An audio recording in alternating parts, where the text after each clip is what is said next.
Parsley, sage, rosemary, and thyme. Remember me to one who lives there. She once was a true love of mine. Tell her to make me a cambric shirt, deep forest green. Parsley, sage, rosemary, and tracing a sparrow on snow-crested brow. Without no seams. We are in Honfleur, about an hour from Bayeux. She'll be a true love of somewhere of the clarion call. Tell her to find me an acre of land, a sprinkling of parsley, sage, rosemary, and thyme. With silvery tears between the salt water and silky strands and polishes a gun. She'll be a true love of mine.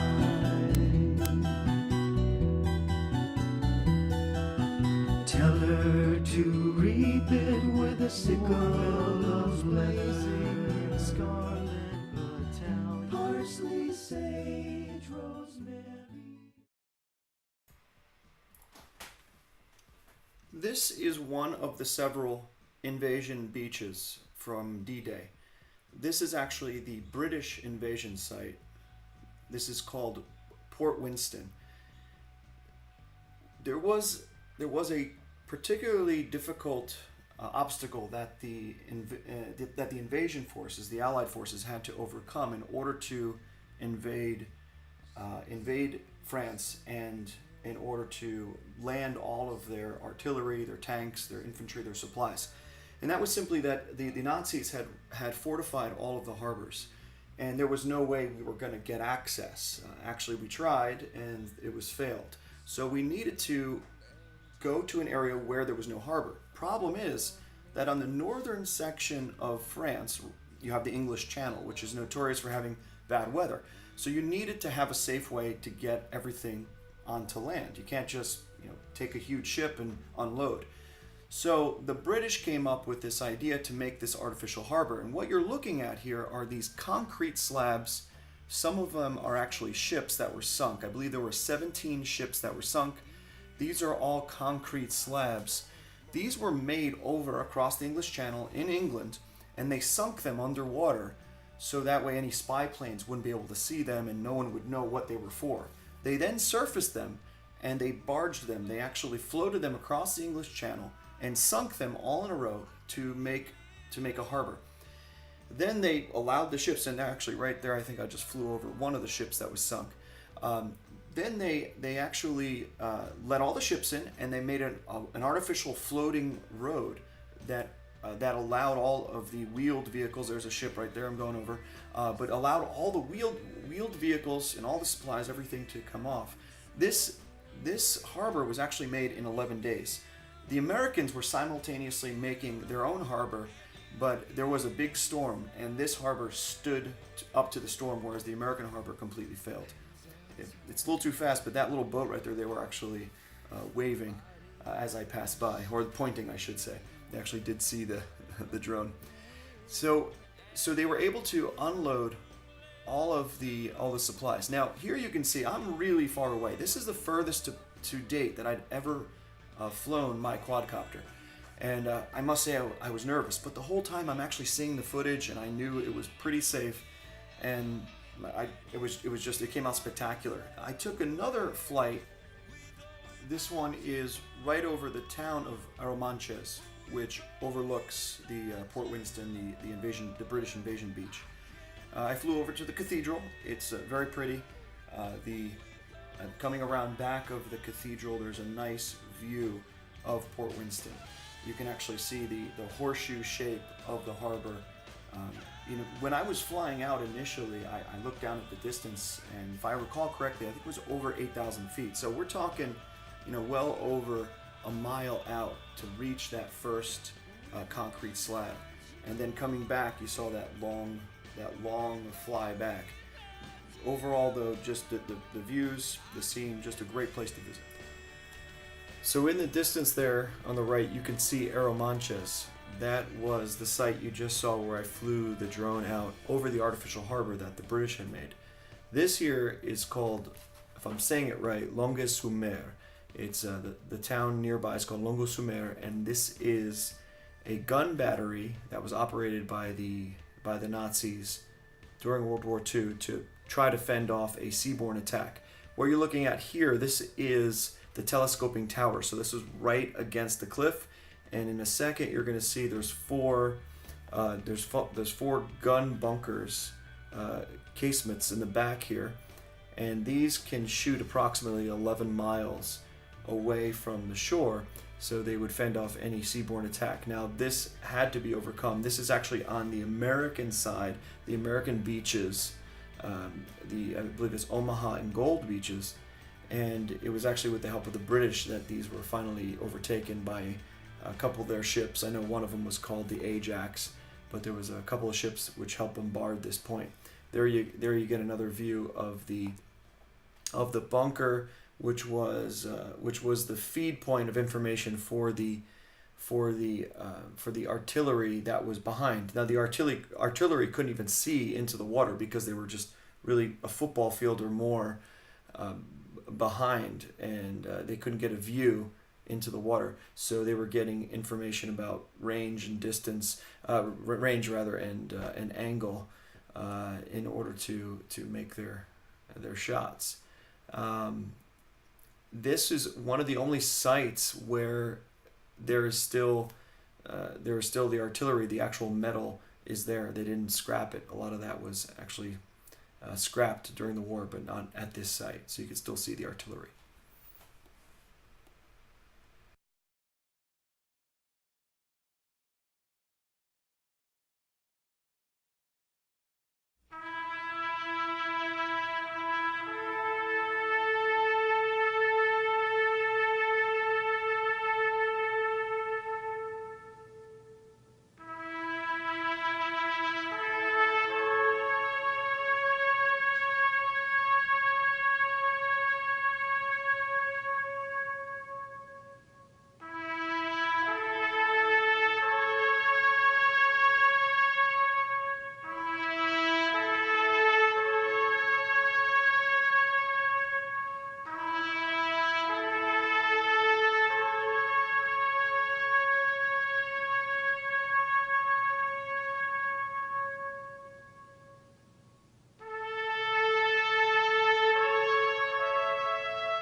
Okay, this one's for Gabby.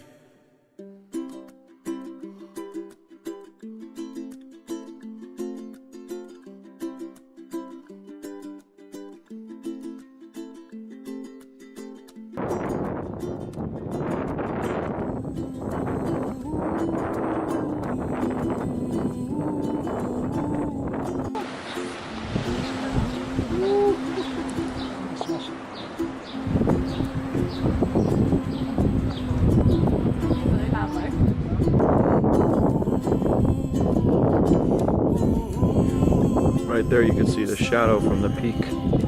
That's the shadow from the peak of the Abbey. And this is where we're eating.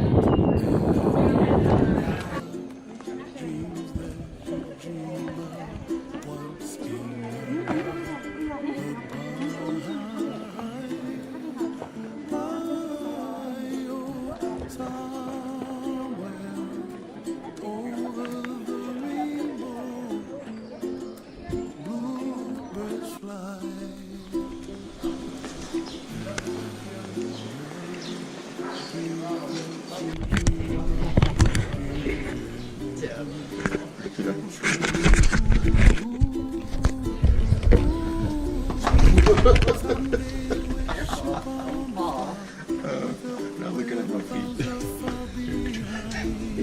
Isn't that crazy? Yeah. Oh, look right up there.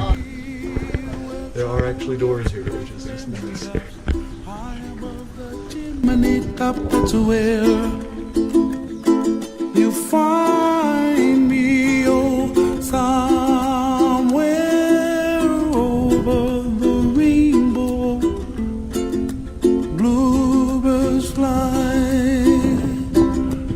and the dream that you did to, oh why can't I?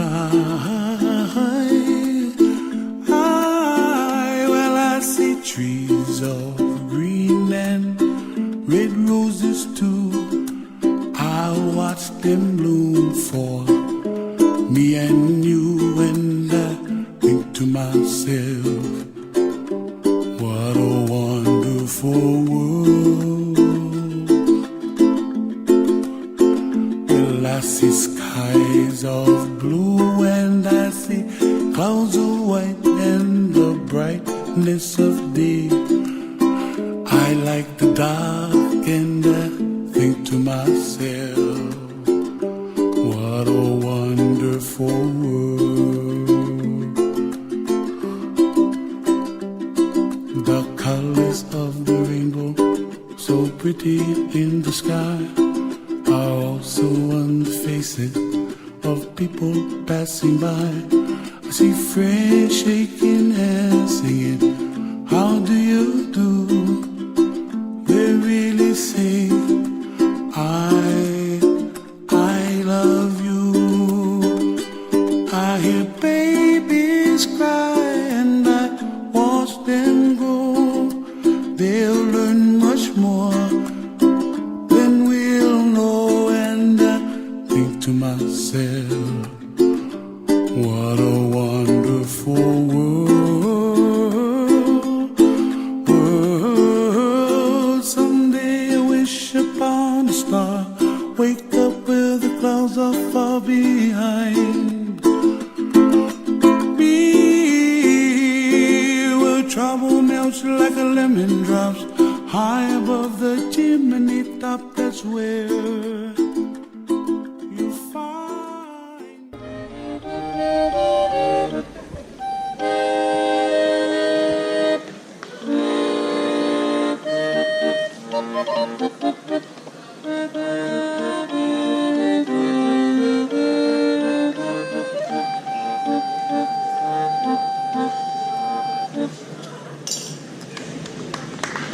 Merci. Merci à vous, merci. Merci. Merci à vous.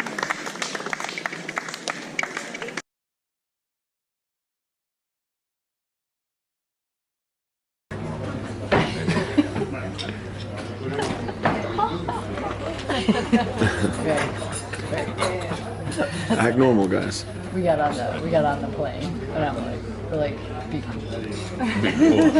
Never take a picture. we were. We're like totally cool. In business class.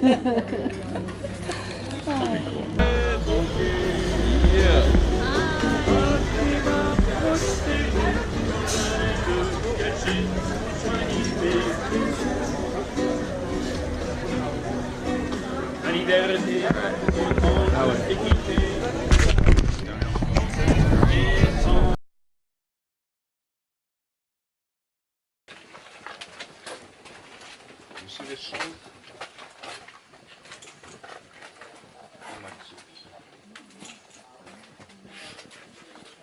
Okay. Here it says that everything goes to the ground. Spirit, the beauty, the graces, the talent. We are just a temporary flower that is being blown by the wind.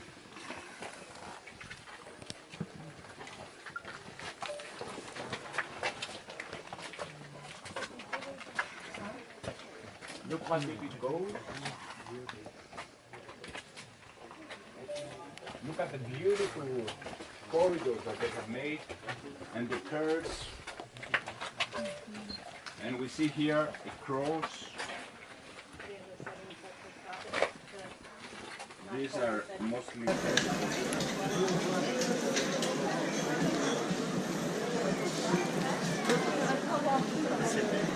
Say hi, Scott. What's happening?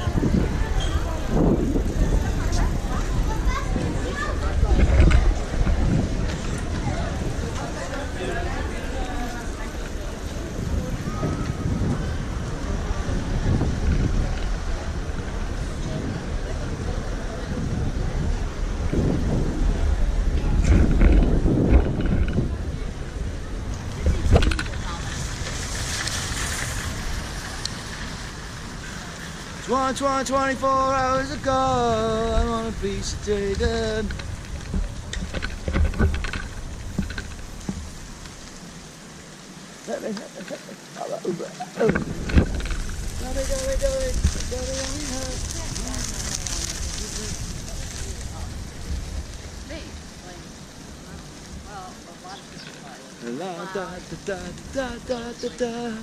I want a piece of Jaden.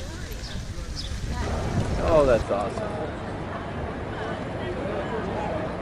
Yay, Yay, France. Yes. lights! Vive la France!